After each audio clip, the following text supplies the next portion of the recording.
اسلام ایک ایسی امت پیدا کرتا ہے جو امتن واحدتن ہو، نہ کہ گروہوں، پارٹیوں اور فرقوں میں بٹی ہوئی۔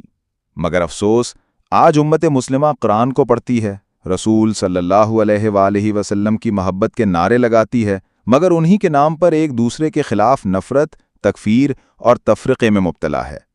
فرقہ واریت کا سب سے بڑا المیہ یہ ہے کہ یہ امت کی فکری، اخلاقی اور سیاسی قوت کو چوس لیتی ہے۔ دشمن متحد ہیں اور ہم عبادات، شخصیات اور فقہی فروعات پر ایک دوسرے کے گلے کاٹنے پر آمادہ۔ حالانکہ قرآن صاف کہتا ہے، ان مشرکوں کی طرح نہ ہو جانا جنہوں نے اپنے دین میں تفرقہ ڈالا اور گروہ گروہ ہو گئے۔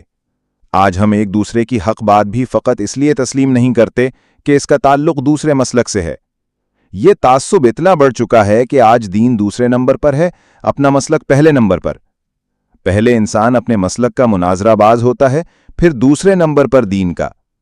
مولانا مودودی نے فرقہ واریت کو ایک ذہنی اور فکری جمود قرار دیا ہے جو دین کے اصل انقلابی پیغام کو دبانے کے لیے استعمال ہوتا ہے۔ ان کے نزدیک امت کو شخصیت پرستی، مسلکی تعصب اور خود ساختہ ترجیحات سے نکال کر قرآن و سنت کی بنیاد پر ایک پلیٹ فارم پر لانا اقامت دین کی پہلی شرط ہے۔